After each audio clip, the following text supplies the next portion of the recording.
Do you like to play games? I guess it depends on what we're playing. Well, we'll know in a moment.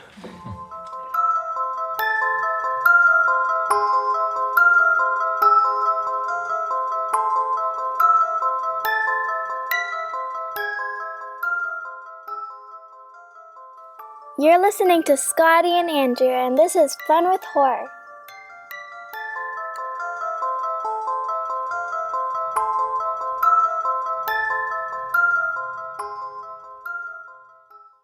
Hello, everybody.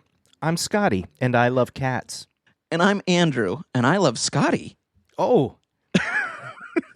And welcome to episode number 187, Murder, of Fun with Horror.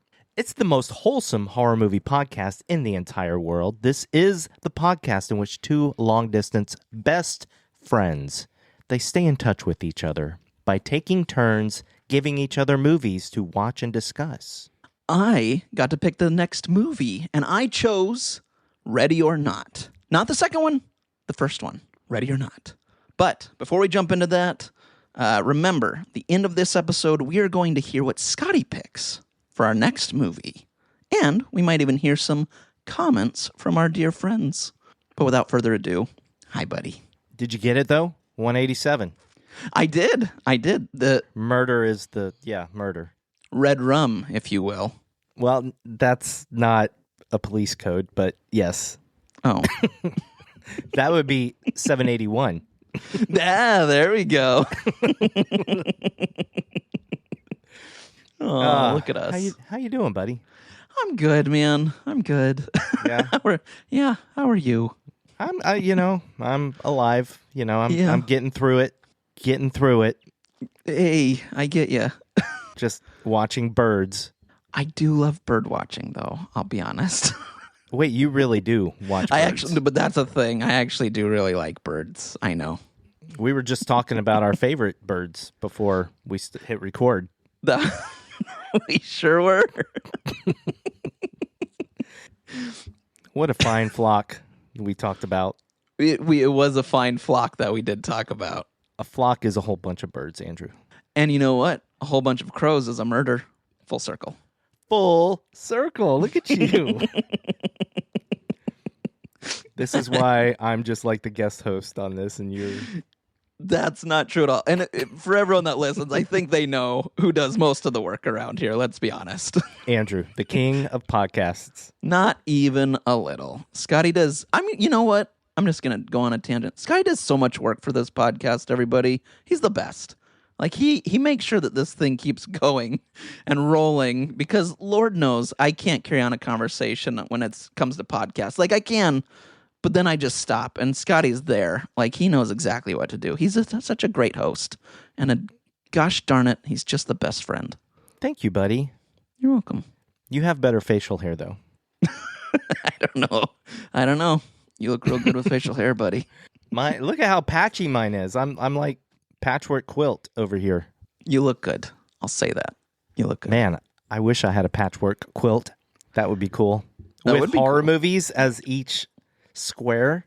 That would be pretty cool. That would be really cool. In the middle of it, I'd have a Smurf just to confuse people.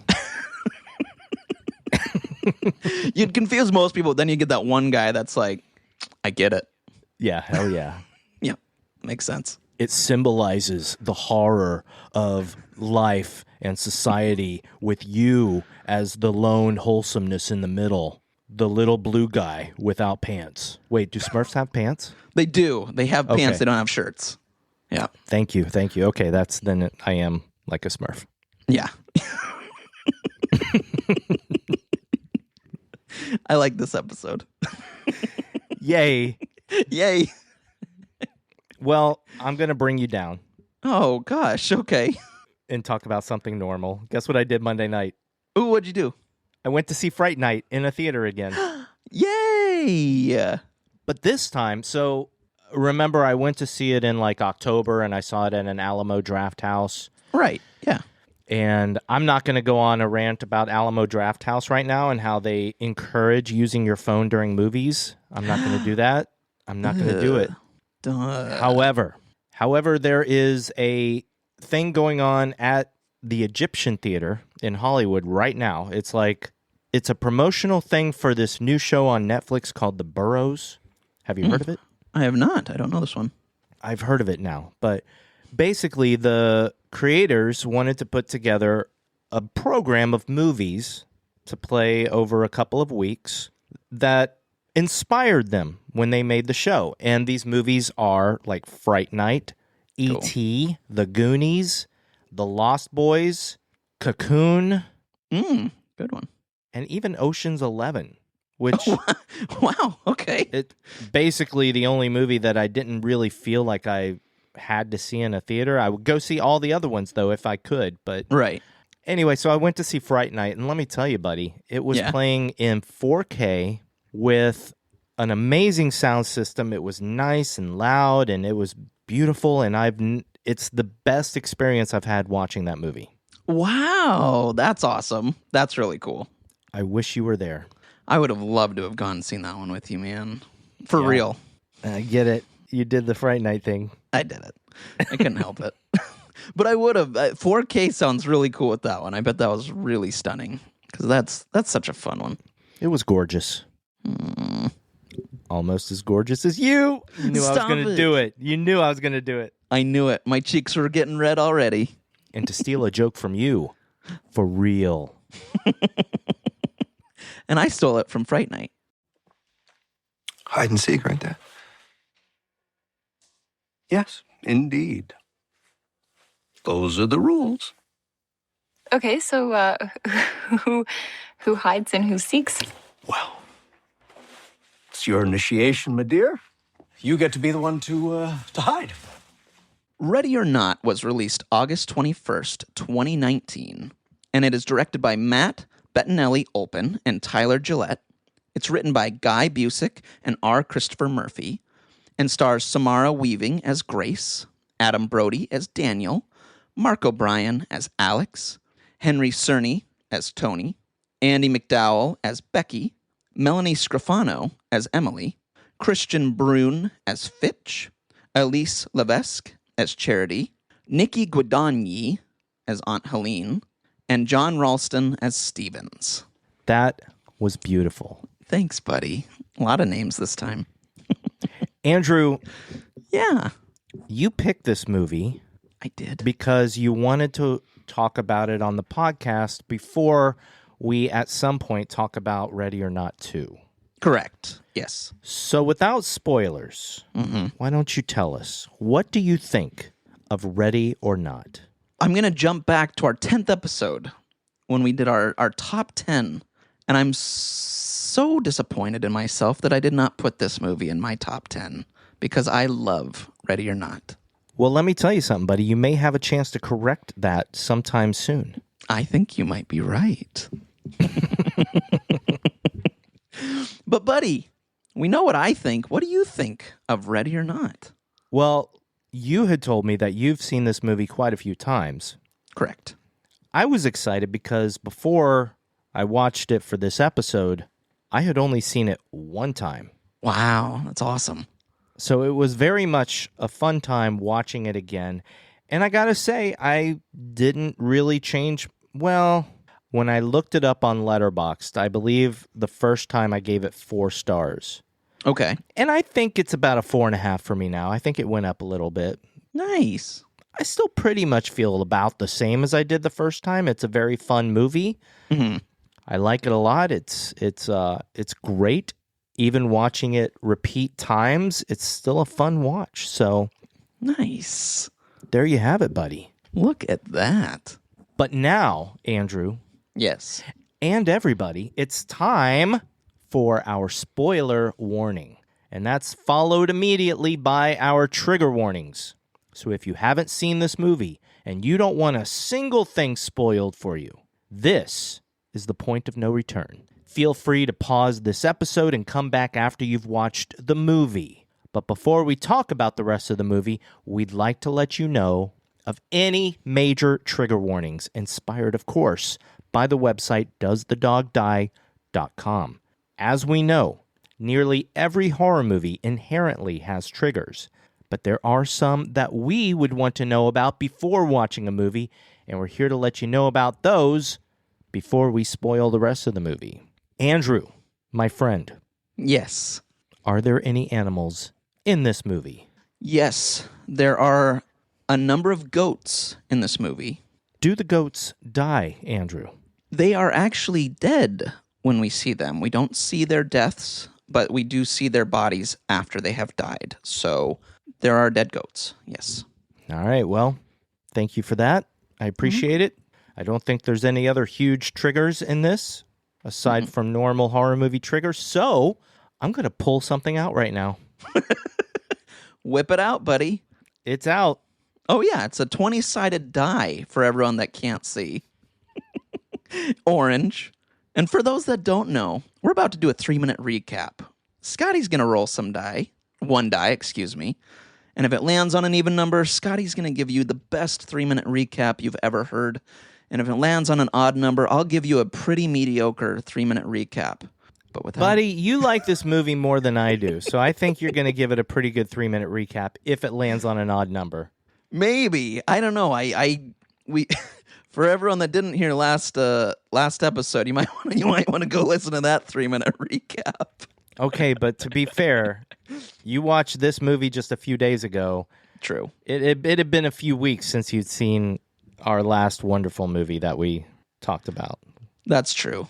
Which we thought was probably the best movie we've ever... Go listen to The Strangers Chapter 3, everybody. Yeah, movie of the year. All right, well, buddy, I am rolling this die over and over. You tell me when to stop. Stop it right now. The number is 16. That's you. Sweet, sweet 16. Well, before you start, I just wanted to let you know a couple things. I, believe it or not, met someone recently and said to him that we have a podcast. And he said, look, if Scotty is the one that does the 3-minute recap for this, I will pay for every future endeavor you do for Fun with Horror. Whoa. I know. It was great. But then he was like, just kidding. And I was like, well, that's rude. And he said, if Scotty does the 3-minute recap and comes in over 3 minutes, I'm actually going to make both of you explode. Oh. It was a weird conversation. No pressure, but if you do go over 3 minutes, we will both blow up in a fiery, bloody mess. So just heads up. Hey, at least it's both of us this time and not just me. You know what? I'm joining you for this one, buddy. I got you for 3 minutes. 3 minutes of heat time. Ready or Not is about Grace. Grace is marrying Alex. Alex lives in a huge, rich family. Their dynasty is in board games. The night of their wedding, they are in their room, and Alex tells Grace that she's going to have to pick a random game, and they all have to play it at midnight. It's a common initiation into the family when somebody joins the family. I actually don't know their last names. Do you? Oh, man. I want to say the name of the game company, but that's not it. Anyway, so she goes out. They all join in the game room, and she's got this little box, and she's told the story how the great-grandfather of this family, man, I know they probably had... Ladomas. That's their names? I think so. Ladomas? Or the Domas? Ladomas. L-E space D-O-M-A-S. Look at you. Yeah. Why aren't you doing this? See, I told you would have done it better. Well, no, I had it in my notes. That's the only reason. Wait, time is ticking, Andrew. Oh, gosh, hurry. So they're all sitting around the table, and he tells about how his great-grandfather met a man named LaBelle. LaBelle promised them riches untold, but they would have to play this game anytime somebody entered the family. She takes this box, and she pulls out a card, and it is hide and seek. Well, let me tell you, friends. Any other game, it would have been fine. But when it's hide and seek, the game is basically that she has to hide or the new person in the family has to hide and everybody has to try and kill her before dawn. So that's what happens. Grace goes to hide. She still doesn't know what's going on. And everybody grabs murder instruments and starts looking for her. And she's having a good old time. One of the kids gets out of the babysitter room, and then Alex grabs her and holds her in the room. And as he's trying to tell her what's actually going on, one of the three maids walks into the room and gets shot in the head by Emily, who mistakes her for Grace. Well, this is how Grace finds out that everybody is trying to kill her. They go underneath the house, and the whole rest of this movie is this big cat and mouse game. Alex is trying to help her for a while, and blah, blah, blah. Things happen. Eventually, I'm just going to cut right to it because there's way too much to recap. She does get captured in the end. She evades a lot of people. More maids die, but she gets captured. Alex is given kind of not really an ultimatum, but a choice by his mother. Is he going to try and help his new wife, or is he going to help the family? And so she's basically saying it's either her or us. Grace is about to drink this. Grace is on the table for the ritual they're going to sacrifice her to LaBelle, and everybody drinks from this cup, and then everybody except for Daniel, who is Alex's brother, everybody starts to spit up blood, and it turns out Daniel lightly poisoned the rest of the family to help Grace get away. But then he's confronted by his wife, Charity, who tries to shoot Grace but ends up shooting Daniel in the neck.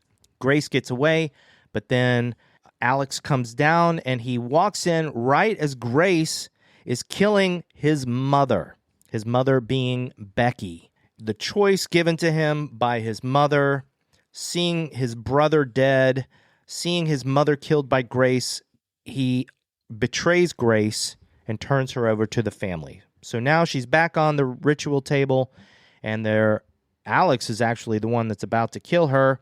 She moves, she gets stabbed in the shoulder, but then everything's about to happen, and the sun is coming up, and everybody's like, oh, nothing happened. We're all okay. And then the grandmother, Aunt Helene, no, it's the aunt, not the grandmother, Andrew. Aunt. Yep. The aunt takes her huge axe and she's about to kill Grace with it, and suddenly she just explodes and blood splashes everywhere. And immediately the rest of the family, one by one, starts to explode too, except for the two children who explode basically right at the same time as Emily. They all explode off camera. Finally, Alex is the last one left. He's begging forgiveness from Grace, saying that, look, LaBelle has spared him. Look. Grace is basically like, hey, F you. Get out of my life. I'm gone. He explodes, and then Grace looks at the chair at the end of the table and for a moment sees the ghostly specter of LaBelle, who tips his glass to her. The house starts to burn. She walks out on the front steps and lights a cigarette as the house burns behind her and she's covered and drenched in blood. And that's how the movie ends. But what does she say, Andrew, at the very end? The police officer, someone says, what happened? And she takes a puff of a cigarette, I believe, and says, in-laws. That's right. In-laws. Thank you. There you go. There you go. Great job, man. I'm going to wait just a second because I think for my timer it was just under 3 minutes, but I just want to see if we're going to explode or not. Nope, I think we're good. Good job, Scotty. That was a great 3-minute recap, man. Hey, I tried, buddy. That was great. I appreciate you. You know what? I don't appreciate you making a pact for our souls.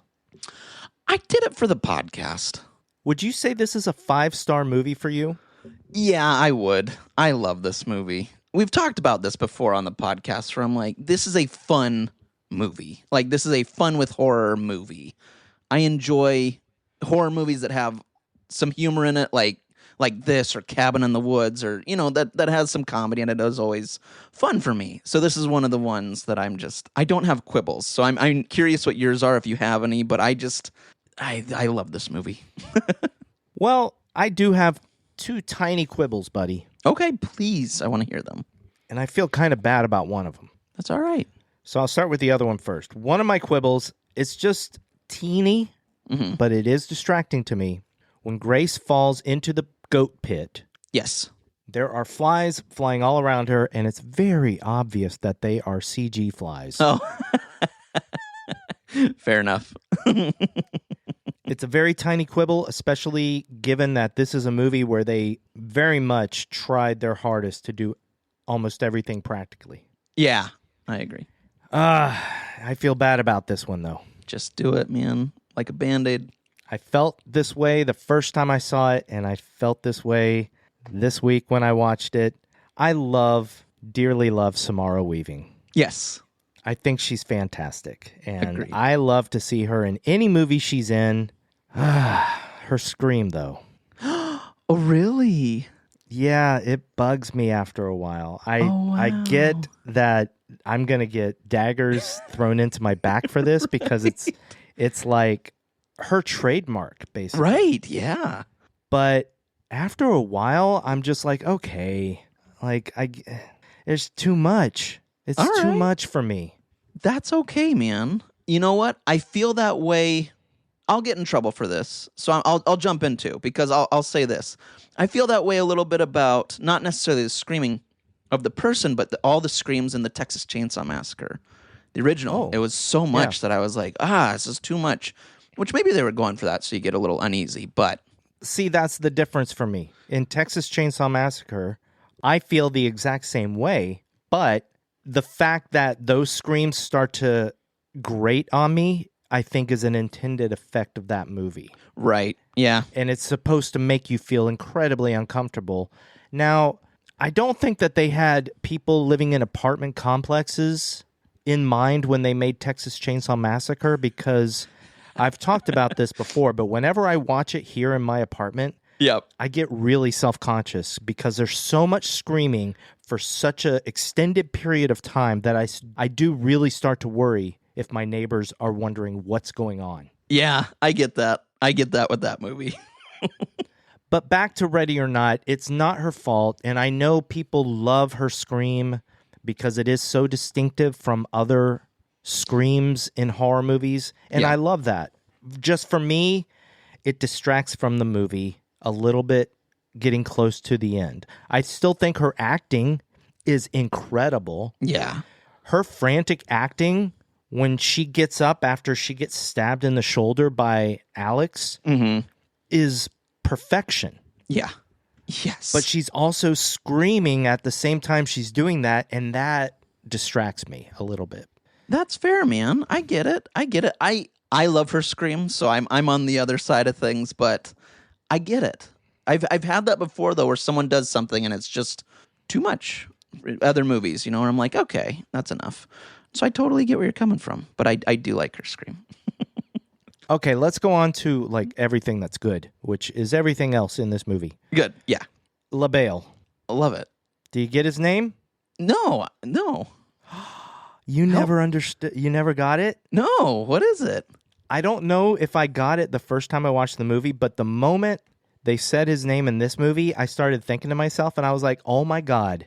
LaBelle is an anagram for Belial, which is another name for Satan, the devil. That's awesome. I love that. I love that. I never caught that. I always just thought it was like a cool name. Oh, that's wonderful.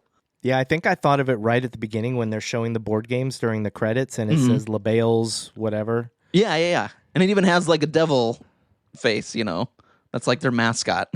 It's the devil in the movie. Right. But I love that they rearranged the letters of Belial to make his name. Oh, I love that. That makes me happy. See, this movie is a gift that keeps on giving. That's all it is. Just like herpes. Aw.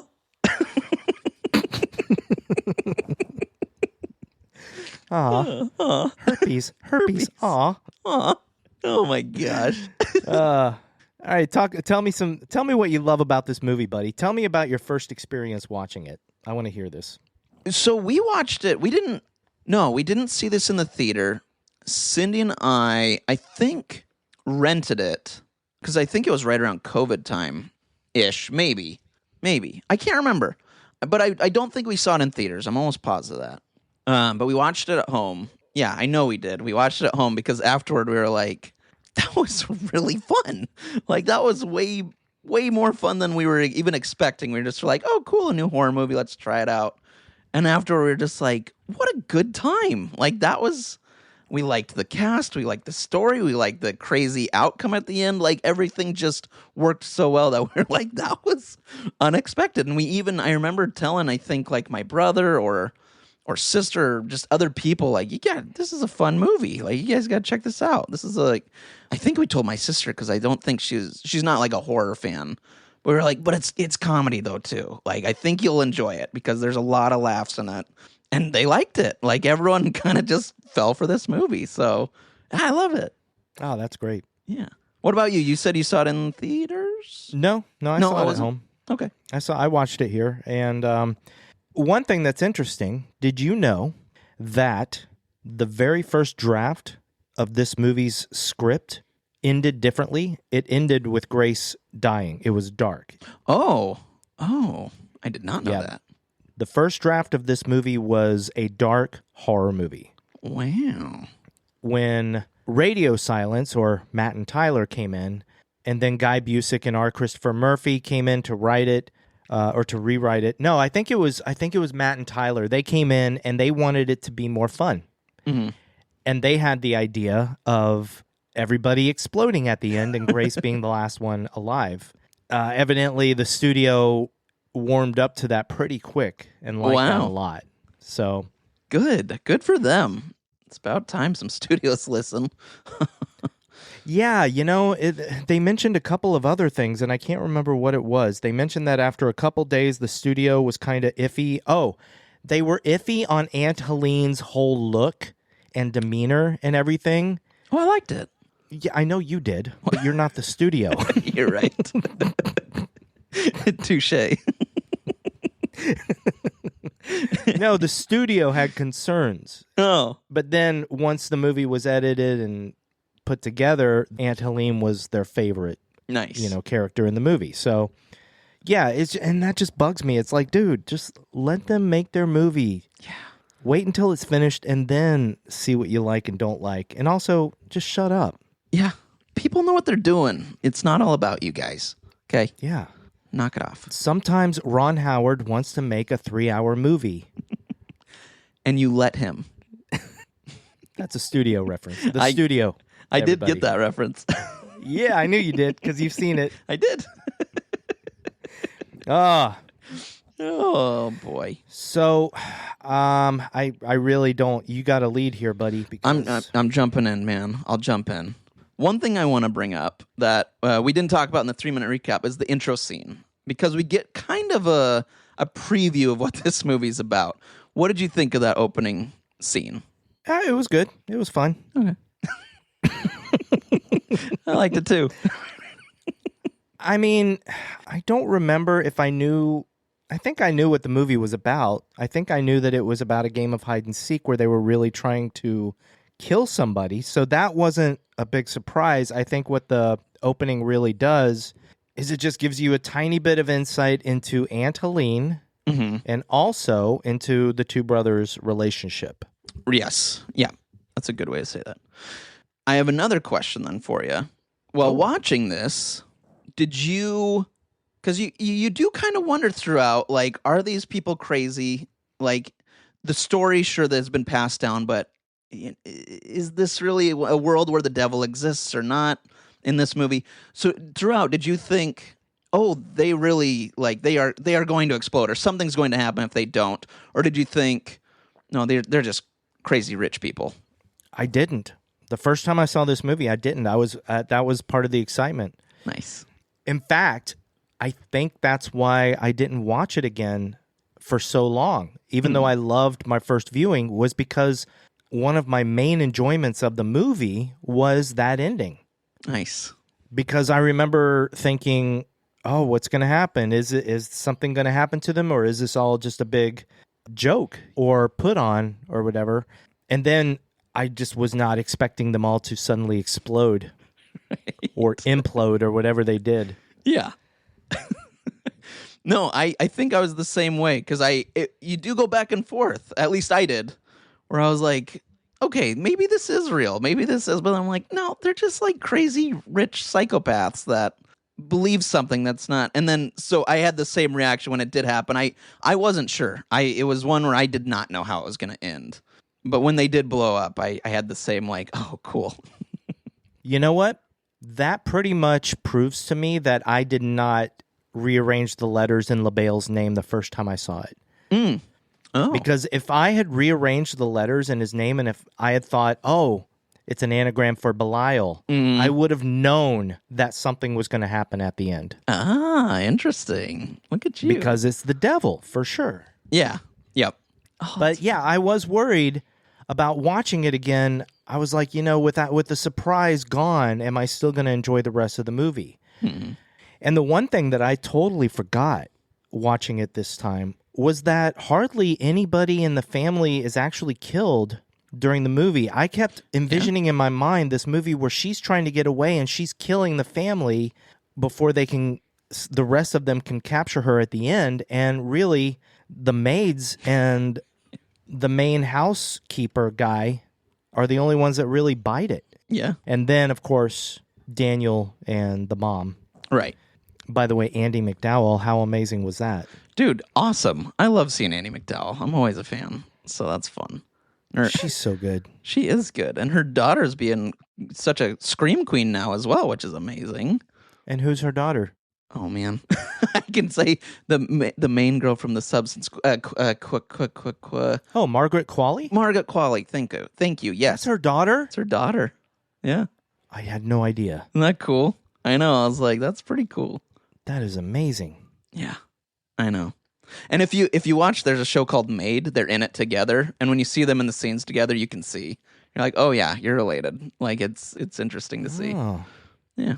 Who's your favorite character in Ready or Not?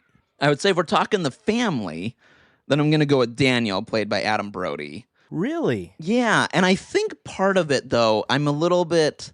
Because we watched that show, there's a show on Netflix that he's on that I like. I was like, you're just adorable. So I think that's definitely made me... I got a little crush on Adam Brody. So that's probably part of it. Because he's just such a sweetheart on that. But I also did like that he's kind of the one that's like, this is all insane. Like, this is horrifying. And he's an alcoholic because of it. I mean, he's the one that kind of is more down to earth, I guess, with how insane everything is. So I liked that about him. And I like that he tried to help. I do like his back and forth on whether he should help Grace or not help Grace. Because I think even he says, who knows if we're all going to implode or what have you at dawn. Who knows? So I did like that. But, however... Yes, yeah. I have two answers. Ooh, yay. Okay.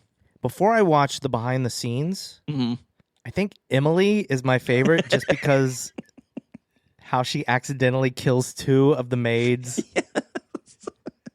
And how she's coked up and then takes a pill to come down, and she just wants to do her best for this family. Yep. But she keeps messing up. But that said, after I saw the behind the scenes, my new favorite character is Fitch. Yeah, yeah. He's hilarious. And it turns out that a lot of his stuff was all improv because they would shoot multiple takes because he kept saying different things. That's awesome.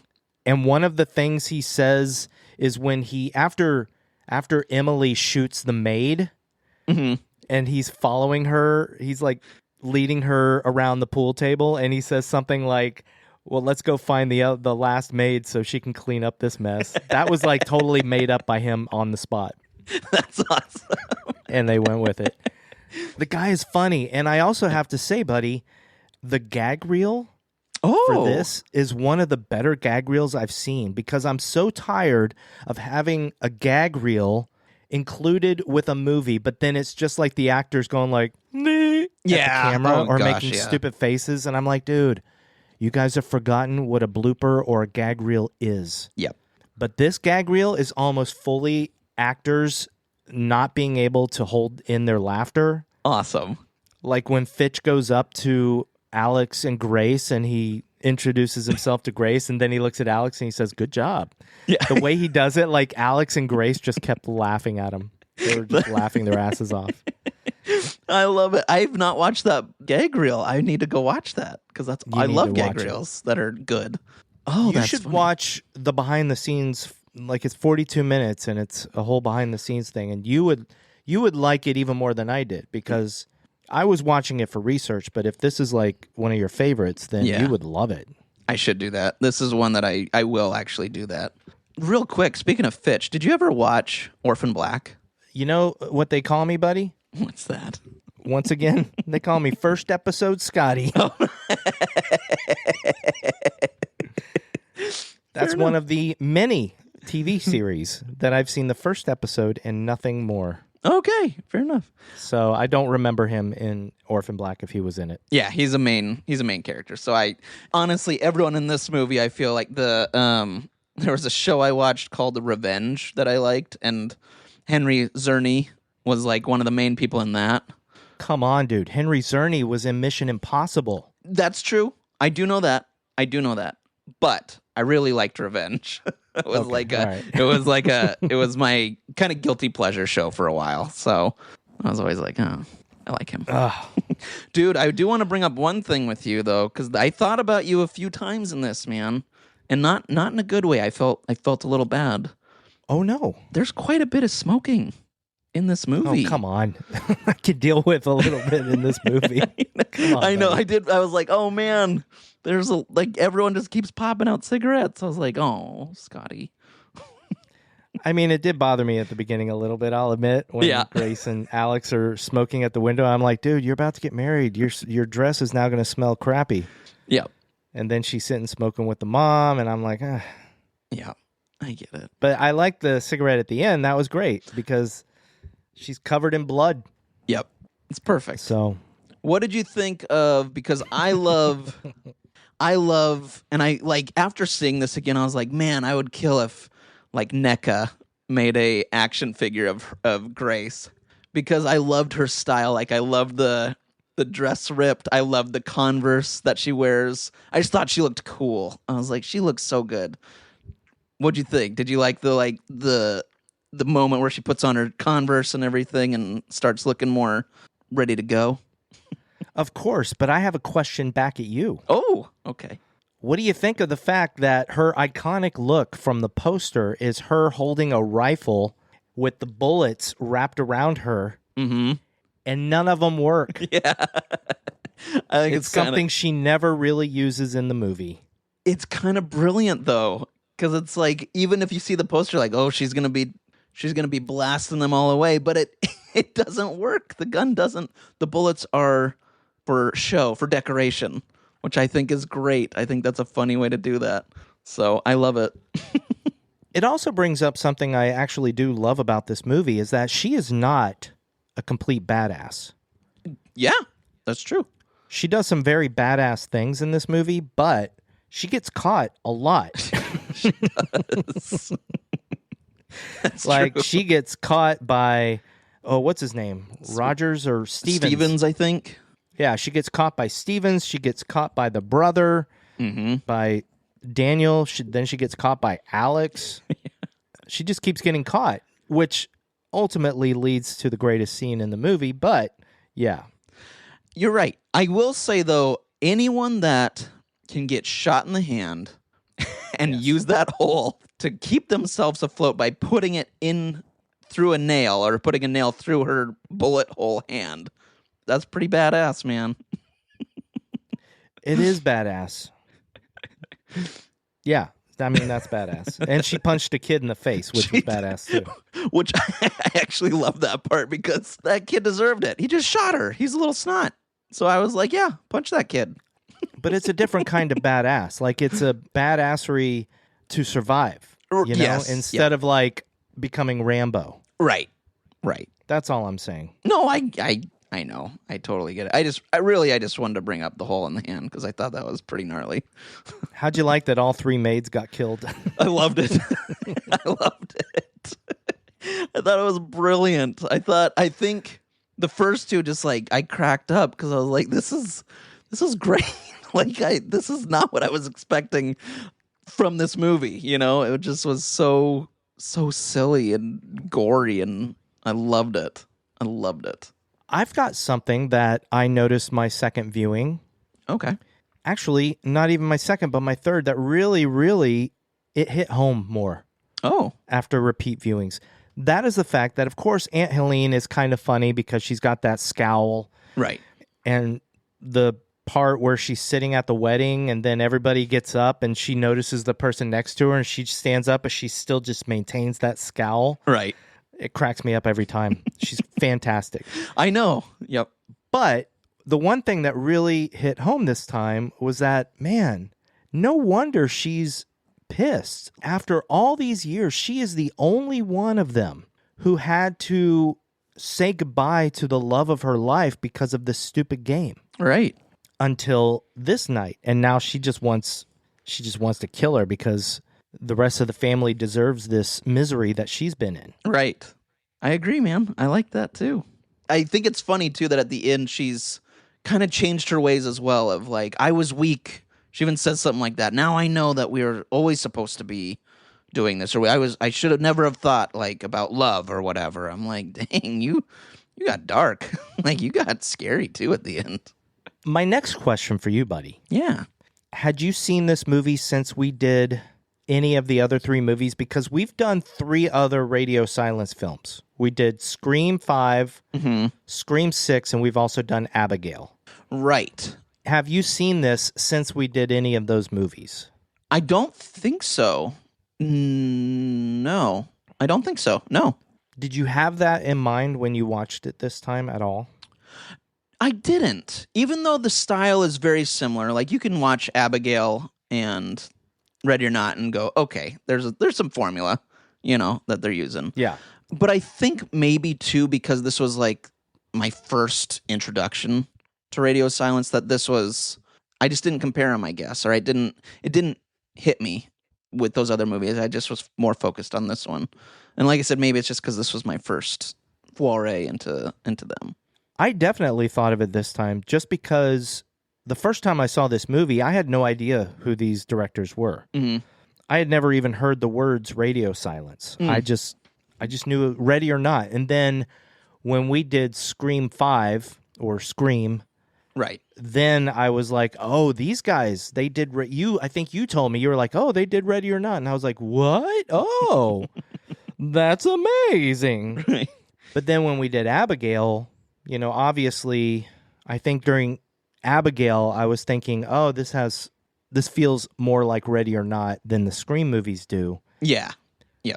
But man, one scene in particular in this one, I feel like the scene where she falls into the dead goat pit. Yes. That I mentioned earlier really reminded me of when in Abigail, the scene where she goes and she's amongst all the dead bodies. Yeah, that's a good one. Very good. Yeah, absolutely. Because even in this scene, I was very I cringed a lot. It's a gnarly scene. My next question for you, Andrew. Mm-hmm.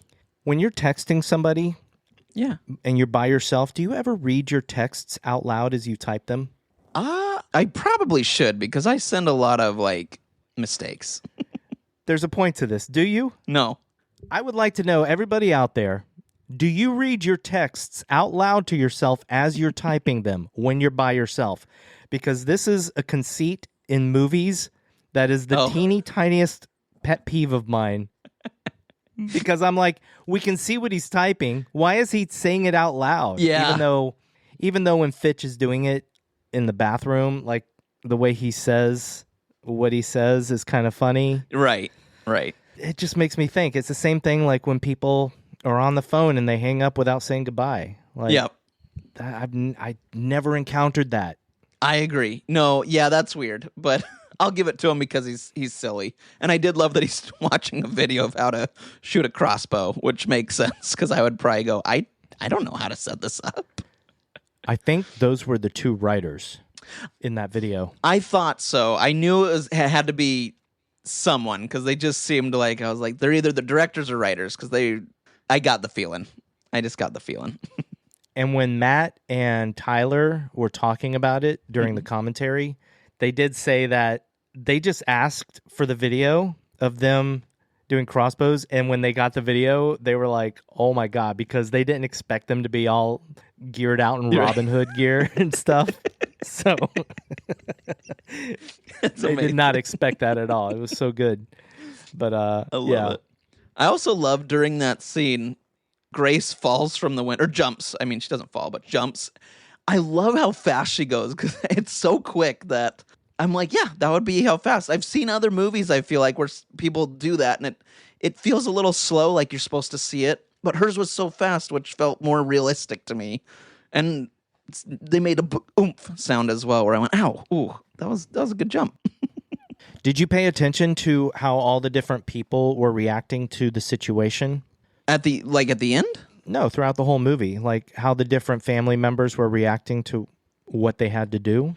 Yeah, I think one that in particular was like Charity. I was watching her because she kind of gives off a craziness in this one of like, she wants to do this, you know? Well, he even says that. Yeah.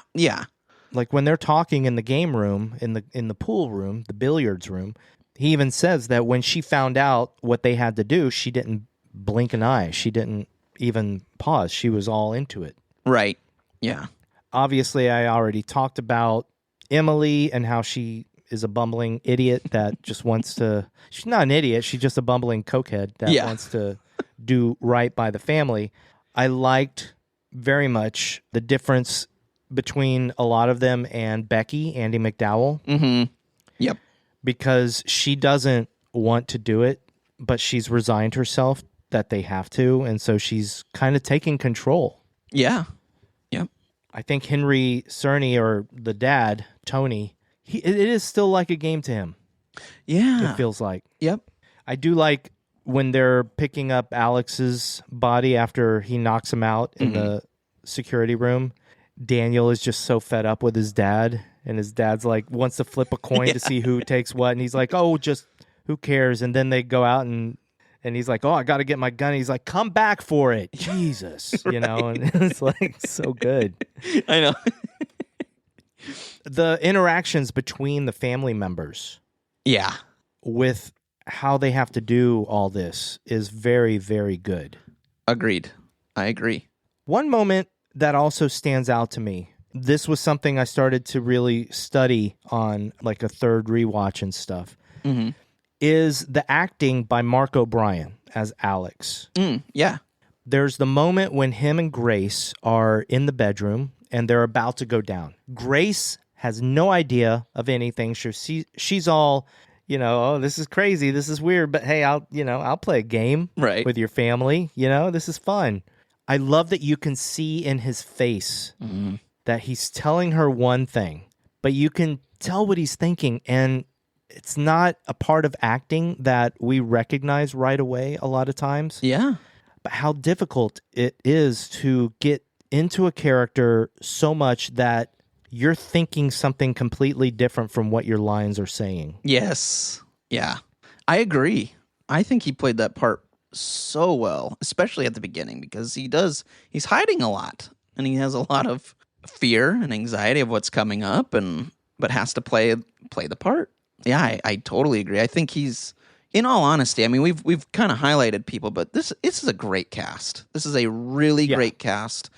Everyone's great. It's one of those ones where you see, like, there's certain shows I've watched where I'm like, I bet they just all get along because they just have such good chemistry. This is a movie the same way. I bet they all get along. Their chemistry with all of them is so good. Now that you've told me about the gag reel and like the behind the scenes, I want to watch it because I know that it's chemistry, but I want to see it too. One thing you can tell is that they had a lot of fun making this movie.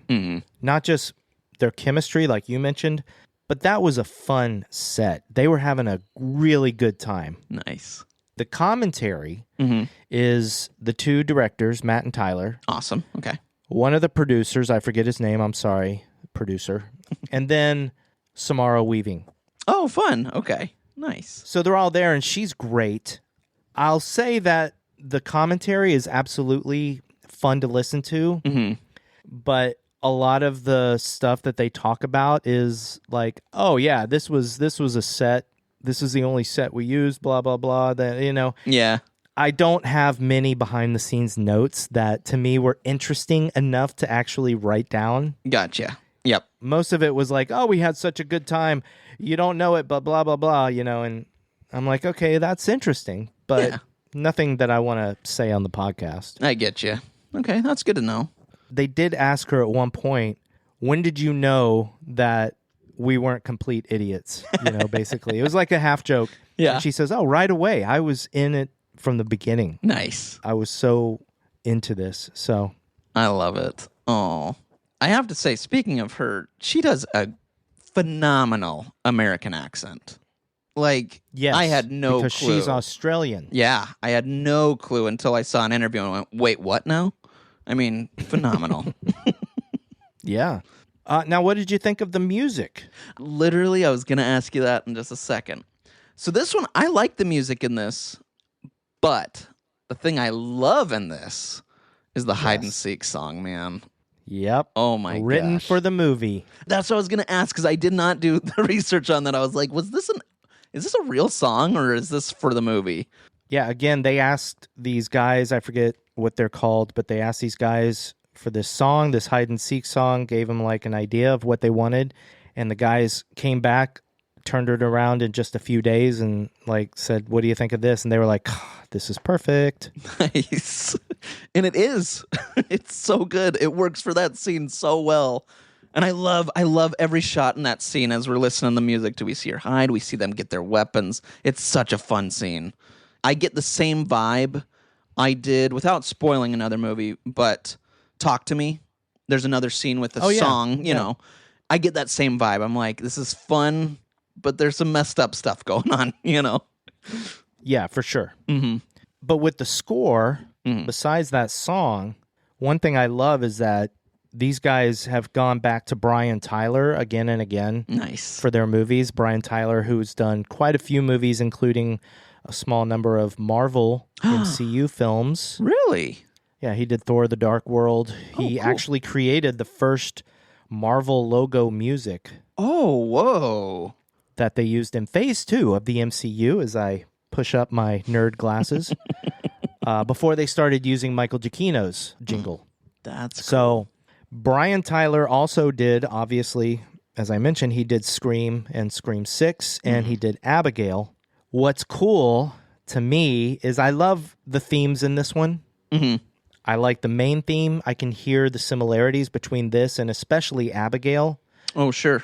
But one of the coolest parts was, I'm sure this happens with a composer where they're composing a movie. Mm-hmm. They have a tiny piece of score that is just incidental. Right. It's just barely used. But then they do another movie in the future, and they decide to turn that little incidental piece, whether they're conscious of it or not, into the main theme of that new movie. Mm-hmm. So there was a quick little moment when I think they're in the game room, and I think it might be when Daniel is talking to Charity. There's just a few notes, and I was like, oh, that is the main theme to Scream 6. That's cool. Because I've heard the soundtrack to Scream 6 quite a bit. Like, for some reason, my playlists would shuffle to it quite a bit. I don't know why. It's a weird thing. But I've heard the Scream 6 music a lot, so the moment I heard those notes, it was like, da, da, da. And I was like, oh, Brian Tyler, there you go. And I'm sure it's the same in Scream 5, but I haven't heard Scream 5 as much, so I don't want to say that it was the theme in Scream 5 as well. Right. But anyway. That's fun. That's cool. Let's see what I got for behind the scenes. Yeah, lay it on me. I got a few, buddy. Lay it on me. I'm here. The wedding exteriors was the coldest day of the shoot. Of course it was. They thought it was going to be a beautiful sunny day, and it was cold as hell. Oh, my gosh. When you know that, you can kind of tell when you look at Samara Weaving, because she's just like holding in a shiver. And also, if you watch the trailer to this movie, I would not have noticed this, but there is a quick shot of Grace in the kitchen with the shotgun, and the shotgun goes off. Oh. Basically, you can also tell if you're paying attention, and you know this, they had the shotgun go off in the kitchen just to add something to the trailer to get people to want to see the movie. Sure.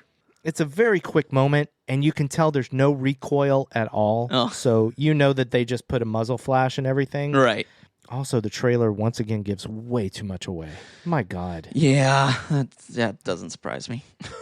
It gives away not the ending, but it totally shows the part where Emily shoots the second Oh, maid no. in the mouth with the arrow, the crossbow. That's a bummer. Let's see what else. The dumbwaiter, when the third maid is dying in the dumbwaiter, there's a quick shot of gears. Oh, yeah. Those gears are from Big Ben in London. It's just a complete different insert. That's weird. Henry Cerny was talking about his part as the dad. The thing he based his entire role on was just one single part where I think the script calls him a petulant child when he's talking to Stevens, the housekeeper guy. And also Adam Brody, to prepare for his role as an alcoholic, he said, look, I've had drinks before, but I went to a local bar before we started shooting and I had a few drinks just to get that buzz going, just to draw on that feeling for the rest of the shoot. Nice. And then there's some interviews with Nikki Guadagni. Uh-huh. And she seems so much nicer. Oh, does she? Than, yeah, she's just like so nice, like proper and prim. And like, I was like, aw. Well, and also, go ahead. I was just going to say, even looking at her IMDb picture, it's like, it's night and day. She just looks so sweet, like compared to the aunt. Now, I do love the ending with all the exploding people. Right. That was all practical. That's crazy. Yeah. That's really crazy. It's not really that difficult. They just shoot the actor doing what they're doing up until the moment they explode. Then they pause, unpause, like we do on the podcast. Yeah. And then the next thing you know, they have this big squib going off and shooting blood everywhere. Right on. Well, it looked great. Like, they did a great job. I'm sure there might be some CG just to gloss over a few things. But one thing I do love about that scene is the blood splatter on the camera lens. Yes. Yes. Yep. Every time. I love it. I agree. I love that too. And Samara Weaving said that the blood mixture tasted like caramel. So, well, there you go. It was actually very tasty. That's awesome. And the last behind the scenes thing that I thought was pretty cool was that the final shot of Grace going to sit on the steps, that's a single shot. And the camera just slowly zooms in on her. Okay, yeah. Everything behind her, like the house is there, but all of the fire and everything, the exploding windows, that's all CG. That's all special effects. Wow, that looked good. Well, because that scene was so long and so many frames, or that shot, I should say, it took them 70 versions to get it right. And the version you see is the 70th version of the special effects. That's insane. That is crazy. Wow, that's Kubrick level.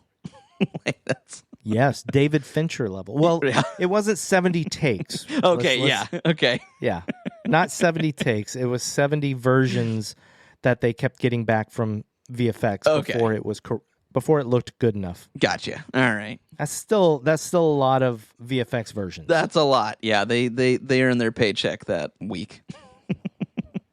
Well, Andrew, are you ready for 3 questions?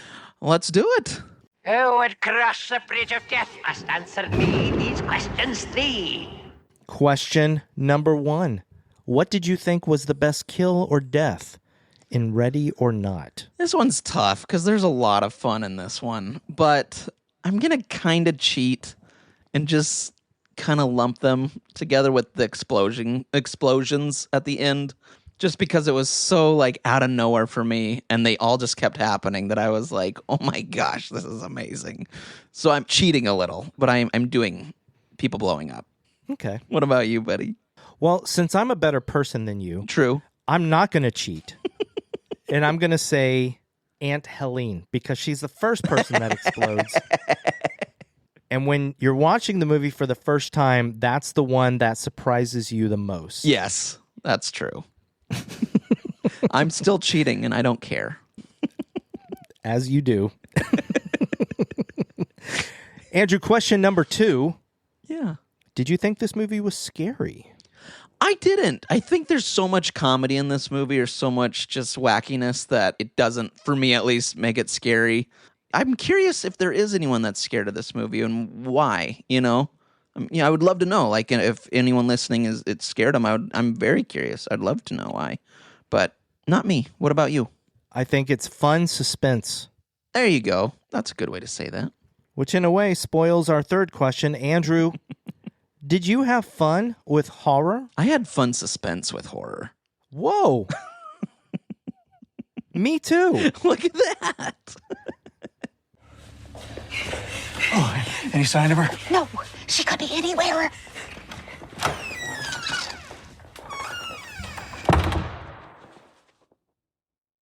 Found her. Scotty, thank you for talking with me about one of my favorite horror movies of all time. Andrew, you're welcome.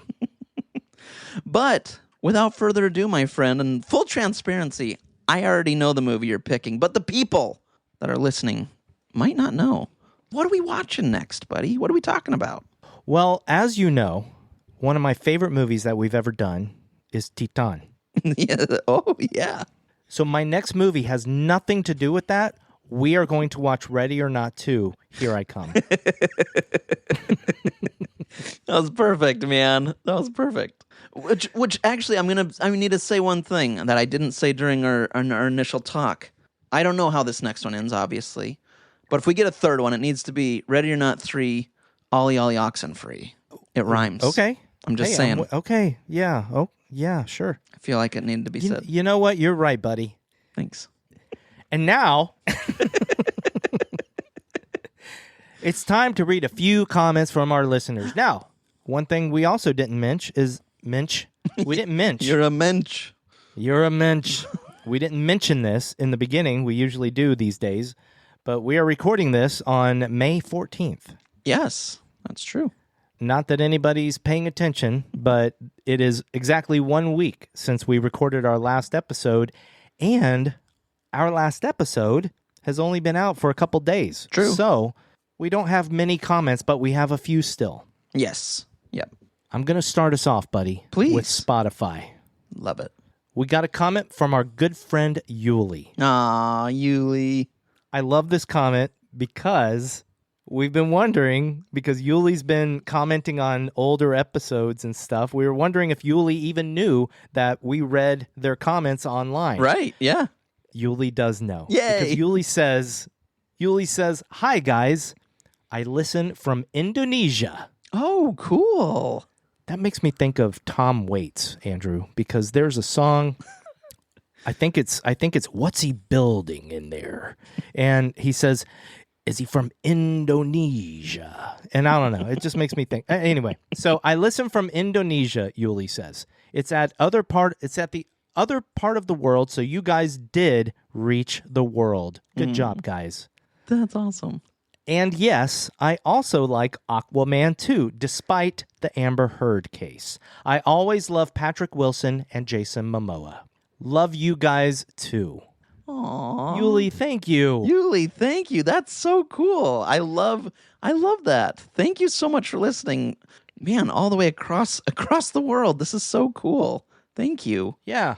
And to anybody who is a little bit lost, we mentioned Yuli, and one of their many, we read off a bunch of comments by Yuli in our last episode. And Yuli said that they like everything that James Wan. What do you call it? James Wan does. We said even Aquaman 2. But also, we were wondering where people were listening from. So, yeah, it's great. It's wonderful. Also, I keep saying they, them, because Yuli, we don't want to misgender you. So we don't know if you're he, him, or she, her. So Right. let us know. Yeah. Or else we can just keep saying they, them. It's fine. Yeah, absolutely. Andrew, what's our next comment? So our next comment is about the movie Fresh, and it's Amanda Colashaw wrote us. Hi, Our good friend. Our good friend Amanda. Hi, Amanda.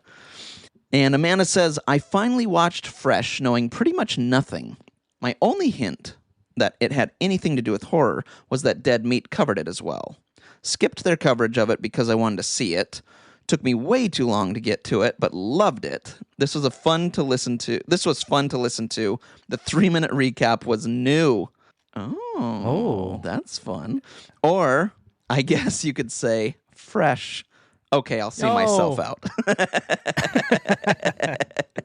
I love that. That sounds like one of our jokes. That's perfect. Amanda, thank you. Oh, that's fun. That's fun. That made us think for a second. Like, cool. Oh. Yeah. I mentioned a while back that I am kind of doing a little bit of a remastering of our very first old episodes. And I've still only done Tourist Trap, our very first one. I keep forgetting to do them. But I just the other day started to do our second episode. And it is so much fun listening to us when we were figuring out what to do. Yeah. And that was long before we had any type of 3-minute recap or any kind of a recap. Yeah. Yeah. So I love that Amanda listened to an episode where our 3-minute recap was new. That is so funny. I want to listen to that one to hear our first 3-minute recap. I don't know if it's our first. Oh. She said it was new. Oh, gotcha. Okay. It's either our first or one of our first. Gotcha. So Yeah. That's fun, though. Oh, that is fun. I want to know if it's our first because that's fun with horror trivia that we should know. That's true. We should know that. We are a whole subject now in trivia. We need a Wikipedia page. We got one last comment, Andrew. Oh, lay it on me. This was on our Patreon from The Strangers Chapter 3. Ooh. Oh, did I mention that Yuli's comment was for The Strangers Chapter 3? I don't know if you did, but now you did. Well, there you go. Now I did. But on our Patreon, our lovely patron and friend and longtime listener, Ari said, Andrew, that 3-minute recap is one for the books. That was amazing.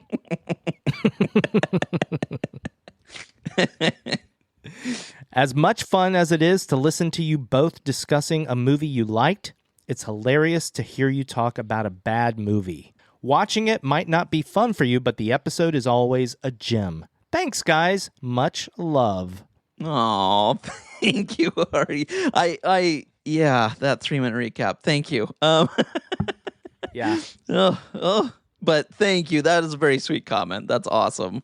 And that's interesting because we obviously don't often do movies that we think that we're not going to like. Right. And that's partly why I picked the Strangers trilogy, because I thought it'd be a nice change. But then we ended up liking the second movie. Right. And it's like, God, do we really love everything? Man. Yeah. But we don't, as we found out. But it was fun to be kind of like, just have something. I don't know. It's kind of fun to talk about a movie we didn't like. It was a little different. It was nice. Something fun. Yeah, the only correction, because I'm that guy. Yeah. The only correction that I would make to Ari's statement is that I would not call The Strangers Chapter 3 a bad movie. I would just say that you and I didn't love it. There you go. Because like you've said, your least favorite movie may be my favorite, and my least favorite may be your favorite. So you never know. I actually would love to hear from people who enjoyed The Strangers Chapter 3. I would too. I would be very curious to hear what they liked about it, and that'd be a fun conversation. But until then, we've got Ready or Not Part 2 to look forward to, Andrew. Yeah, baby. So, everybody, thank you so much for listening to Fun with Horror. Yes, thank you. You are all amazing, and we love you. We hope that you didn't murder anybody during our 187th episode. Yeah, I hope not. Oh, right. It took me a second. Yeah, 187 is the number that they gave me, or something like that. Yep, that's right. Hip Hop Scotty. I am not even going to try and freestyle right now because it's terrible. No, I want you to. No. Andrew? Scotty? I hate to see you go. The week will go by so slow. I love you so much. I hope you keep in touch. Whoa! I love you, buddy. I love you too. Bye. Bye.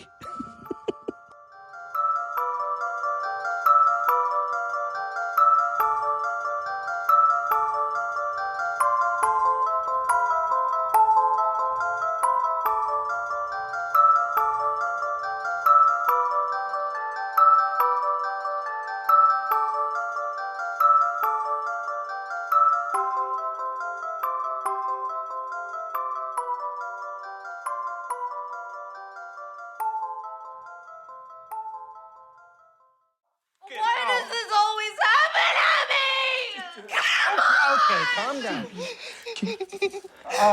Yeah, okay. That's okay, honey. Come on. Let's go take a walk, find you an edible, even you out a little bit. Maybe we'll find the other one that's still alive to clean that shit up.